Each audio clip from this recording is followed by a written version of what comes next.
as Professor Hurdle mentioned, I spent a very nice summer here in 1998 and visiting Professor Foma's group, which was a very stimulating visit. And practically every day on that visit, I had lunch with a bunch of graduate students of Professor Foma, and two of those young, very smart, very tall graduate students were Ulrich Horst and Peter Bank, who are sitting over there. And so it's wonderful to come back and find, and slightly sobering to find out that they're professors running their own laboratory over here. And so it's wonderful to know that Berlin has impeccable taste as ever. So I'm going to speak today on a topic of credit risk. And this is joint work with a former student, Evan Papageorgiou.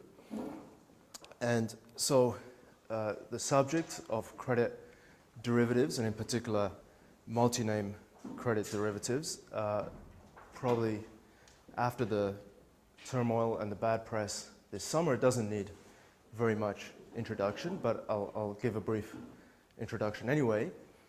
So a credit derivative is a financial instrument that speculates on risk associated with defaults of firms or on loans or various different securities. And just as some background, this picture here shows the growth in this market up until last summer. And what I will be focusing on, if I go back one slide to the title, is one section of these derivatives which are multi-name credit derivatives, so things that depend on baskets of underlying loans and obligations. And it's rather a long title, and I'll fill in the other parts later as we go along. So this graph is highlighting the size of the market. This is in trillions. This is the growth just over a period of not very long, really just a year and a half. And the blue is single name credit derivatives, defaultable bonds, CDS, credit default swaps, things that are just dependent on the default risk of a single firm. And the green is the multi-name. And so you can see that the entire market has grown enormously, and even the proportion, or especially the proportion represented by multi-name credit derivatives, has also grown. That will probably shrink in the next few years after what has happened this last summer.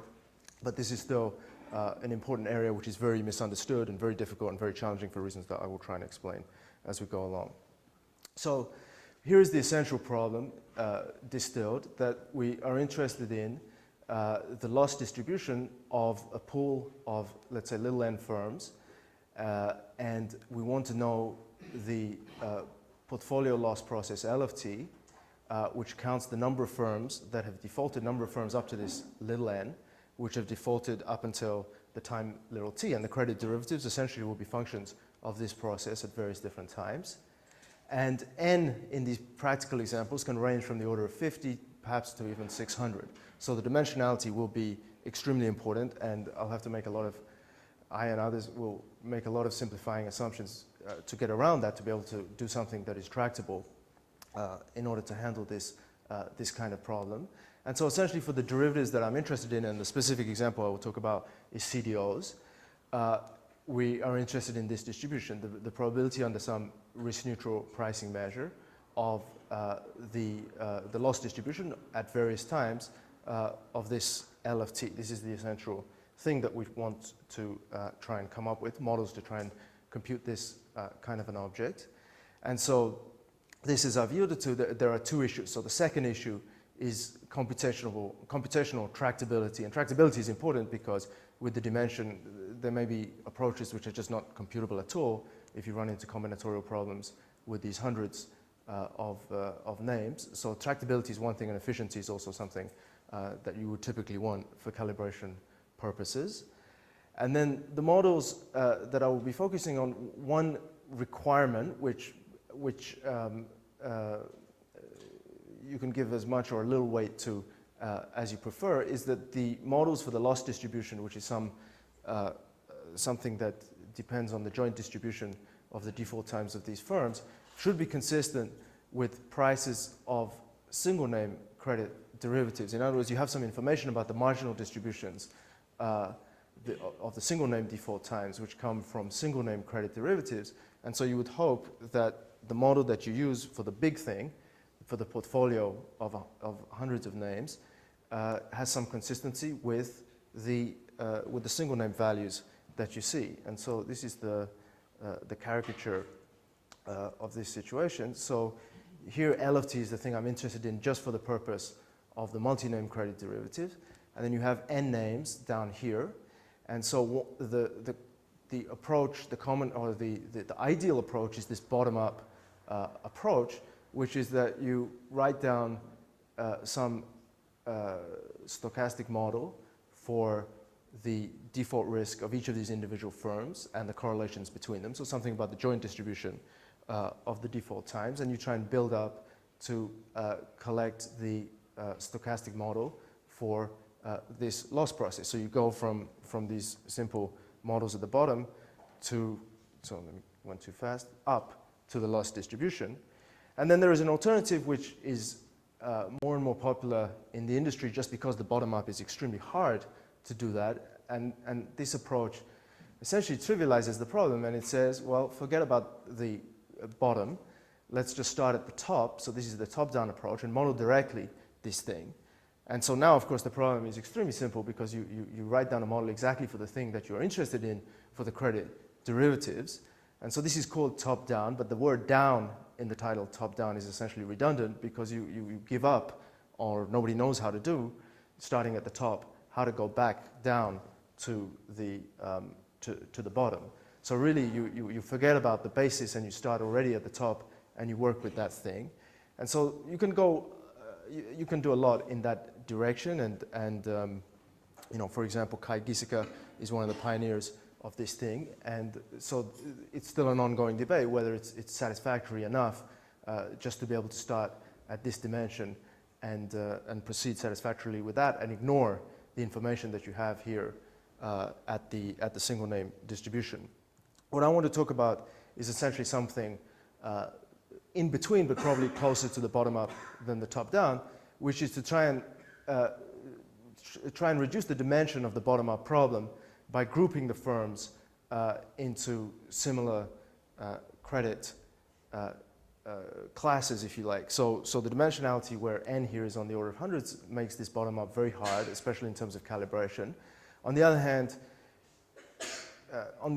you need to deal with the heterogeneity of the things that are in these boxes. These boxes are not very similar, and if you go into other things like some of these things that you read about in the papers, credit loan obligations, and you look at the range of garbage that they have in those things, from credit card debt to mortgages to all kinds of things, then you realize that the credit qualities down here are extremely variable. So to sort of homogenize these and start at the top is a very kind of risky averaging process, and this should be done a little bit more slowly by grouping, for example, which is the approach that I want to investigate. So here is many of you probably are familiar with this, but let me just review it. So what I want to do is work within these intensity-based models for default risk. And so a simple way of posing those. So first of all, everything is under some measure P star where all the arbitrage-free pricing is done.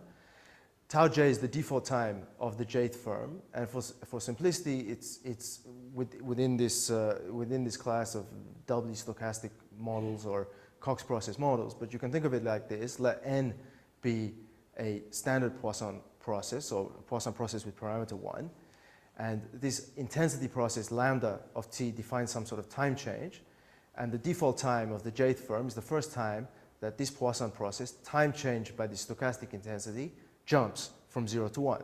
And so this is just a simple way of presenting this thing. If you want to think in terms of simulation, just for this single name product, then the default time tau j is the first time that the cumulated intensity hits a draw of some standard exponential normal random, some standard exponential random variable xc. So the first time the time change, the cumulated intensity hits this level, that simulates the default time of tau j. And then the loss process, if we're interested in credit derivatives where at least we don't have to distinguish between the different firms, we're just interested in how many are alive and how many are dead at a given time, then this is the object of interest. This is the sum of the indicator functions that tau j is less than or equal to t, from j is equal to 1 to n, and this counts how many defaults have occurred up until time t. So this is the thing that we have to. Does lambda depend on j? Yes, it will in general. Yeah. So this is for a single firm, and then I'll write down the model for the different firms. So here then are some, so the superscript here is now showing the dependence on which firm I'm talking about. So then here are some simple cases just to build the idea of how you go from these single name default time models to the loss distribution. So the simplest case would be, for example, if the intensity processes were all deterministic and were all the same, were all this lambda of t. So then in that case, you just have this very simple, the loss distribution is simply this binomial distribution because the intensities are deterministic, so the default times are independent, and you build up very simply this, this binomial distribution where the survival probability is given by this object. So this is the, this is the default probability, 1 minus. This object is the default probability, this is the survival probability, and you have this simple formula for this kind of thing. If we go a little bit more complicated, so the intensity is stochastic, which is a good thing to have when you look at the data. But let's suppose the intensities are stochastic, but they're independent and identically distributed. So this lambda then has the law of each of the individual stochastic intensities. Then again, you're in a binomial distribution because the default times are independent, because the intensities are independent, and just the default probability or the survival probability is given by the expectation of this exponential of this integral, which is a standard calculation. So again, you're in the binomial framework, and so this, so in this case they're identical, and you can extend this to where the stochastic intensities are independent but not identically distributed, and then there's an algorithm which, in this subject at least, is known as Hull-White for building up the loss distribution from adding independent but not identically distributed random variables, and that's something that's very tractable. So that's the next level, and then here in some sense is the furthest extreme, where the intensities, all the intensities are stochastic and they're identical. So you go from independence of the complete independence of the default times to not complete dependence, it's just that the intensities are all identical. So lambda 1 equals lambda 2 equals lambda n is equal to this lambda of t.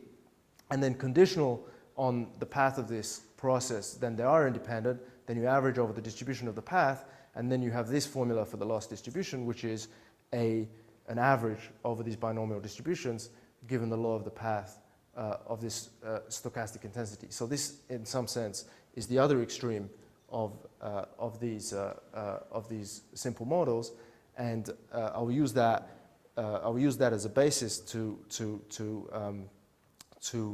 work with the groups when I break up the firms into the groups. So here is then the approach that I'm going to take. So as I mentioned already, I reduced the dimension by breaking up the firms into groups, and the groups I would describe as being homogeneous in the sense that they are all going to have the same stochastic intensity process. They're going to have the identical intensity process within that group. So there are n firms, little n firms originally. I break this up into k groups of homogeneous firms, so firms which we hope, at least at this reduction, are essentially of similar credit quality. So each firm obviously is only in one group. N sub I denotes the number of firms in group I. Within the group, the firms share the same default intensity, but as is typical with these things, I don't want the groups to be independent because that will be too crude a breaking up of this thing. So the intensities have to be mixed across the different groups, and so this is the model here. The default intensity of the ith group, lambda superscript I, is decomposed into two components. A component which is idiosyncratic, which is of its own, x superscript I, and some piece which depends on the group I of a common factor, which is z. So the z is the mixing across the different groups. Within each group, the intensities are identical, and there is a piece denoted by this z, which is common to all of them. And so the xi's are independent, and the market-wide or the mixing factor z is independent of those. So everything, so the xi's and the z's are independent, and this is the structure across the various groups. And that is going, you'll see from the pictures that it's important to have this kind of a structure. So first of all, let's look at the problem. Let's look at the problem let's look at the problem of building up the loss distribution. So L superscript I is the loss process of the group I. So the total loss is just the sum of the losses in each of the individual groups.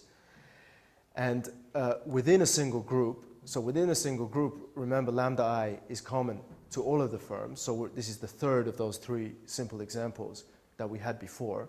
So the loss distribution within the group I is this mixture of binomial distributions given by this formula here. So that's easy to get if I give you the lambda superscript I. And then so let's say we have this. Let's suppose we have the loss distribution among each of the individual groups. Then the total loss distribution is given by the sum of these things. Given the mixing factor, given the path of the mixing factor z, these groups are independent. So conditional on this object v, the integral of the mixing factor from 0 to little t, you have these groups being conditionally independent. So this is then the sum up to this conditioning of, so this is a finite sum of independent, conditionally independent loss distribution. So this is a convolution when you go to the computation. So given the mixing factor, or given the integral of the mixing factor that's contained in this v, then what we have to do, if you did this as a probability 101 problem, then this is just a slightly complicated convolution of the loss distributions in each of the individual groups. And you can convince yourself very easily that this formula is not very useful, because you have this, you may have 6 or 7 sums here. You may have 20 terms in each of the sums. You have to deal with the you have to deal with these formulas. You have nested sums, which make this thing relatively untractable. So better than to use this convolution is then to use the probability generating function on this. So instead of doing the convolution to build up the global loss distribution, use this relationship, which is that the probability generating function, the z function, the z to the lt, is the product of these individual probability generating functions. So in the end, we'll end up computing each of these individual terms for the generating function for each of the different groups, multiply them together. That will recover the generating function for the total loss distribution, which will be given here, and then this has to be inverted to recover the loss distribution, and that you can do reasonably with Fourier transform methods. And so, so all of that calculation holds for, given the path of the mixing distribution, and then the final step is to average over the distribution of the thing we conditioned on. So this is this formula here. So that is the basic setup. Let me just pause to see if there are any questions at this point. So I haven't told you anything about any models or what specifically any of the stochastic processes are, but this is essentially the computational part of the story. And so let me just see if that's clear or if there are any questions. V is the integral of the z. So unnecessary notation.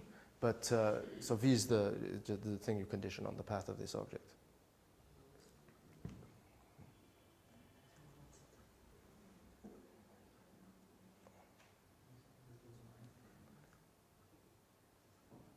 Okay, so I'll go on.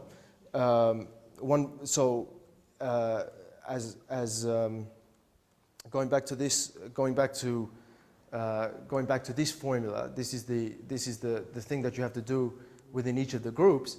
You can see that the conditional version of this is one part of the calculation that we need, and you can take the expectation inside And you can see now that if you expand that binomial distribution, that mixture of binomials, then within each group you have to compute something like this, which, so the only probabilistic calculation is this expectation, so there is some Laplace transform of the factor which is common only to the group, or the factor which appears only in the group I. So essentially this is what, given a model, this is the object. This Laplace transform is the thing that we have to compute. Given that, you then have to compute this, I don't know what the right name is, maybe the Euler-Maclaurin sum when you expand that binomial distribution. And then this thing, if you didn't break it into groups, would be pretty numerically unstable because you have this -1, so you have this alternating sign sum. So for the dimension, if the dimension of this is too large, if you have a group which is less than 30 in size, it's fine. If you have more than 30, you can easily convince yourself that this thing is a disaster. But as long as you have groups where the number of firms is less than 30, then this is quite tractable. So that's the final step of the calculation. And so that's the computational recipe. And then you can see now, as far as the models go, then the issue, there are various issues, but the main issue is how to choose the models for these intensities. And this is the standard, for these kind of things. These are the choices that you would expect, where these things are affine processes, CIR processes, or multidimensional versions of those, because you want closed form expressions for calibration for this Laplace transform. So this is one approach which I will talk about adapting in a second, where these things are CIR processes, or a little bit more complicated, where you make these affine jump diffusions, where you allow for heavier tails of the loss distribution, and I'll compare some results against that when we get to that. So these are the starting points for this kind of thing. What I'm going to try and do is something a little bit different to break from this affine family for various reasons that, in other applications, the data suggests getting out of the affine family is a good thing to do. So what I want to do is to take for the intensity processes something with stochastic volatility, and there are various reasons for doing that, but I want the volatility to be very rapidly oscillating. So this is the model here. So xi, remember, is the common factor, is the factor for the group I only. So this is essentially a CIR process given here, a square root process here, but it has a stochastic volatility which is driven by this kind of a process, which roughly speaking, up to this x and square root of x that appears here, this process is very rapidly oscillating, and it's in some sense fast mean reverting. So the epsilon here is a small parameter.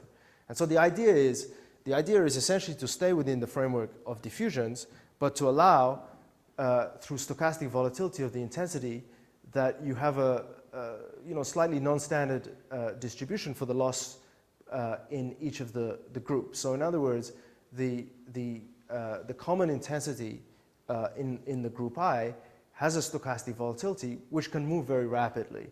And that is, the idea of this kind of thing is to, instead of having jumps, is to try and allow for the possibility that extreme things can happen over very short periods of time. And I think that will be better illustrated from the data when I get to that. So this is the model. The Brownian motions are correlated, so this stochastic volatility is correlated with the Brownian motion that is driving the intensity process. So this is the model for the idiosyncratic factors, the factors that are part of the group. And then for the mixing factor, it's not too important what you take there. So the simplest thing to do to make this thing tractable is just to make that a standard CIR process. So the Z is just a standard square root process. There's no stochastic volatility here. It's not really needed. It's more important within each of the groups. So, yeah. What was the thing about which FIs are you taking? So in this kind of a thing, you see. So what I'll get to is like a sort of a singular perturbation, an averaging approximation, as in the limit as epsilon goes to 0. So the choice of the FIs is not particularly important. In other words, it's some positive and bounded function. But when we go through the calibration, what you need to know about the FI will come from the data. So at this level, I don't specify the FI. I don't choose it will come into, so you'll see in a little while, it will come into the approximations, and then you go to the data and you calibrate the FI, or what you need from the FI from there. I'll try and make that clear when I get there. So the basic calculation is the Laplace transform of that kind of a process. I just dropped the superscript for the groups. This is the thing that we have to compute. And so the only twist is essentially that you have a stochastic volatility, and you know, when it's set up in this way, you know, this is something that we have done a lot before on with equity and fixed income derivatives. So this is a singular perturbation problem of this type, which is very well studied. There's a Feynman-Katz equation for this Laplace transform. There is a separation of scale. So the epsilon is a small parameter that parameterizes the fast mean reversion of the stochastic volatility. There are terms in this equation of 1 over epsilon, 1 over square root of epsilon.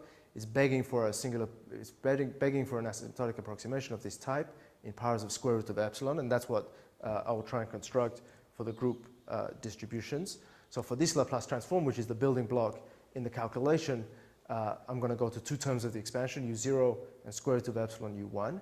u0 is the solution of the problem as if the volatility was a constant, and that constant is the averaging of the square of this volatility process with respect to the invariant with respect to a particular invariant distribution, which turns out to be Gaussian.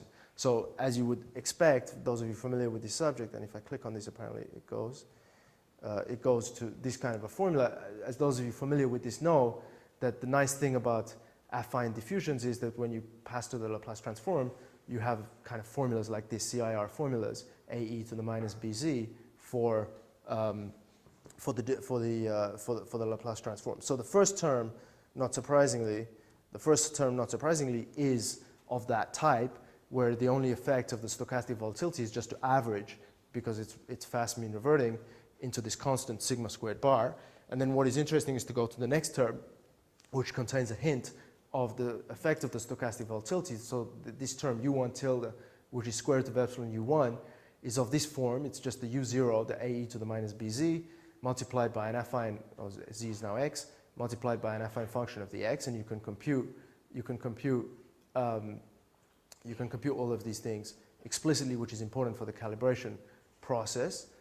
And everything is hidden in some sense into this parameter kappa. So this parameter kappa contains some parameters of this stochastic volatility process. So this will contain, so the f that you were asking about is contained somewhere here, but everything will be turned around and the kappa will be calibrated from data. So if I specified the f, I could compute this kappa, but it's going to be the other way around. The data is going to tell me what this kappa is, which will give some partial information about what the f is just contained in this average, but it's going to be enough for what I want to do. So this overall is the asymptotic approximation at the level of epsilon, which is this small parameter that I'm going to take for the Laplace transform within each of the groups. Constructed like this thing may go negative because we didn't constrain this thing. This is a Laplace transform.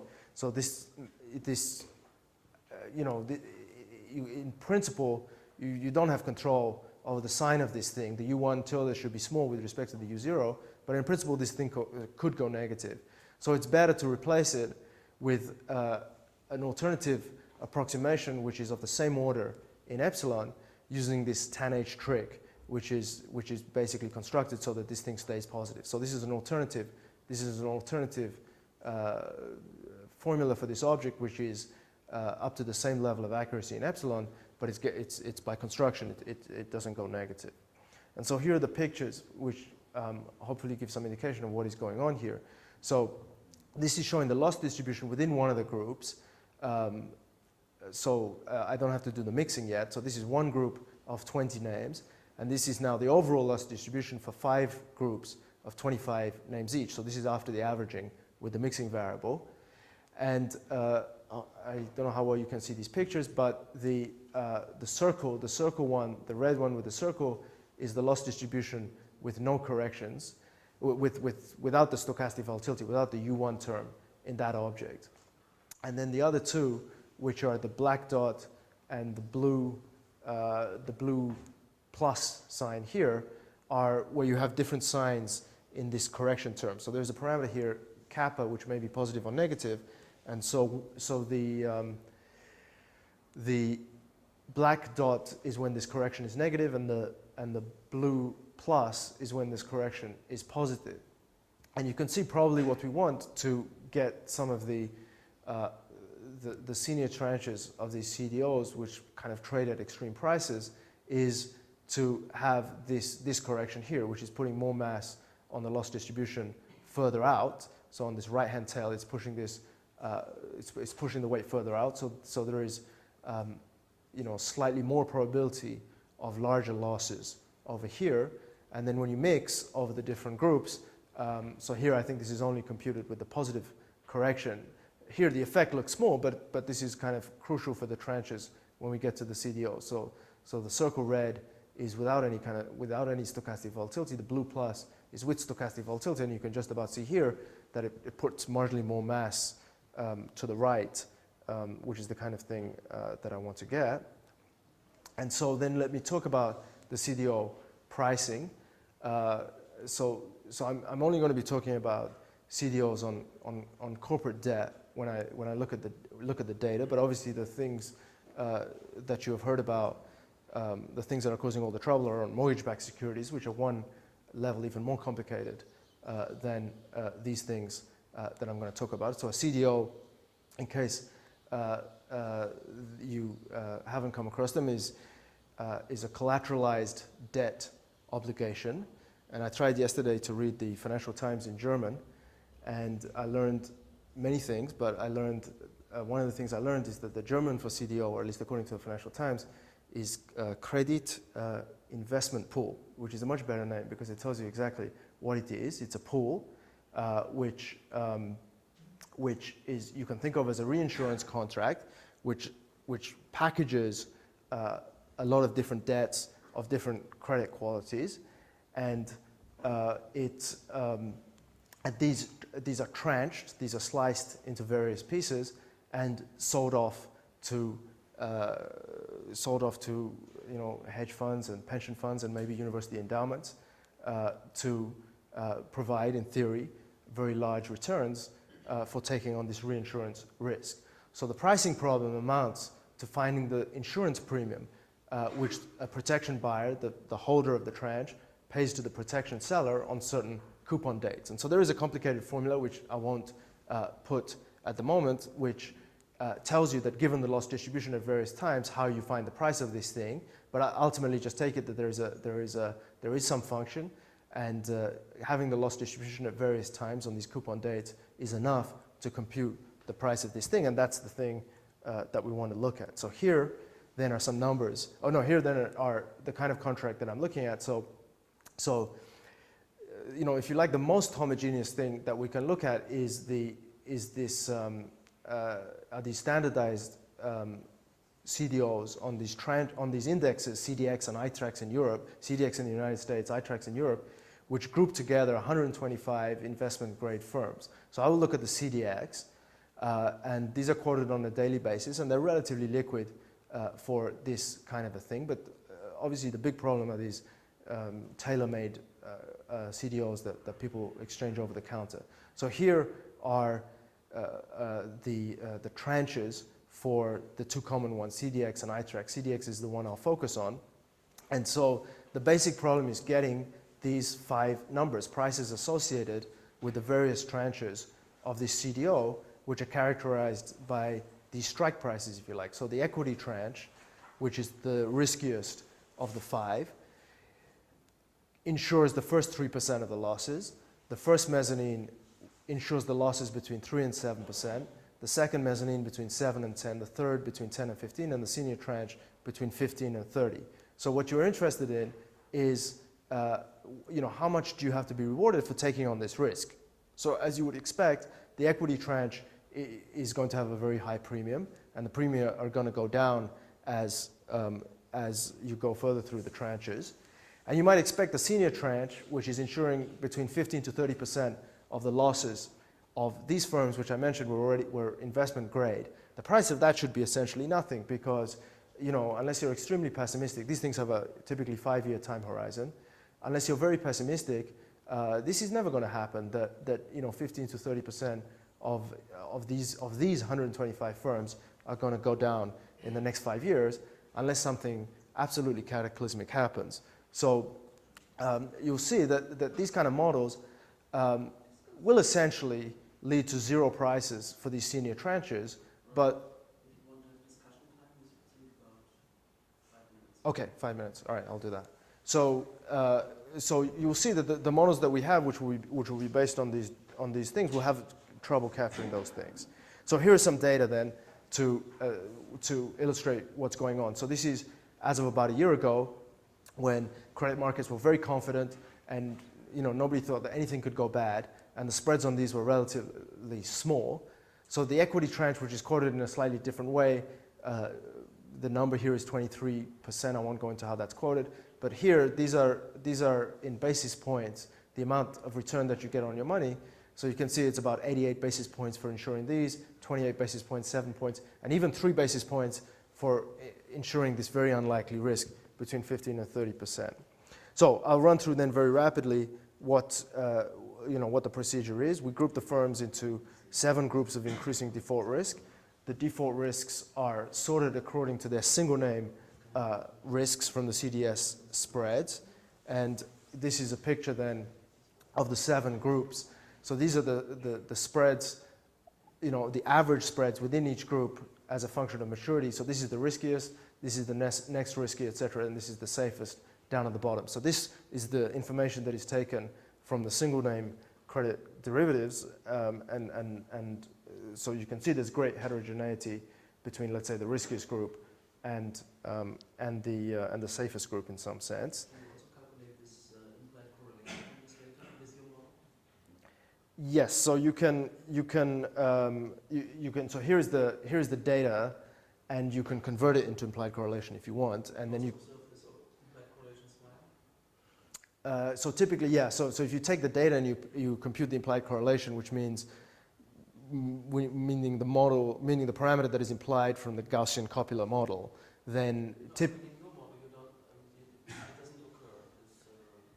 You cannot think of correlation of these 125 names in the pool. Yeah, I mean, so there are different parameters which will control the correlation between the various different groups. Yeah, I suppose in principle you can. I haven't done that. Yeah, you could back out the correlation parameter. So what I would call the correlation parameter is the parameter that tells you how much of the mixing variable is in your group. And so there will be 7 of those in this case, and you could do that. Yeah, no, I haven't done that. That would be interesting to do. So you cannot tell me whether you observe an implied correlation smile or not. So when you say the implied correlation smile, usually that means implied. It means that the model is not correct. Yeah, exactly. So hopefully I don't observe it, but I haven't computed it. Right. Okay, so here is the calibration result. This is the data. This is the calibration. So it does reasonably on the first 4 tranches. This is 23. This is 23. This is 87. This is 88. This is 31. This is 28. This is 7. This is 7. And disastrously on this last one, because I think there are liquidity premia and risk aversion phenomenon on this data. So I won't even attempt to try and get this last tranche with this kind of a model. Here is a comparison between other things that here's a comparison between other things that people have tried. So the one I mentioned most is this Mortensen model using jump diffusion intensity. So very similar to this, except instead of the stochastic volatility, you have jumps in the diffusion processes. And here again, you can see that it does.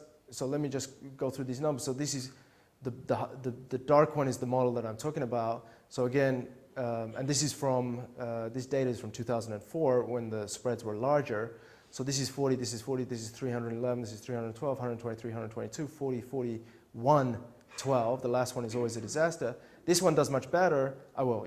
So this one does much better right here in capturing the senior tranches, but you pay a price in the sense that this one is off, this one is reasonable, this one is off, and this one is off. So you can, if you bend over backwards to get the last tranche, then you pay a price in sacrificing some of the other things.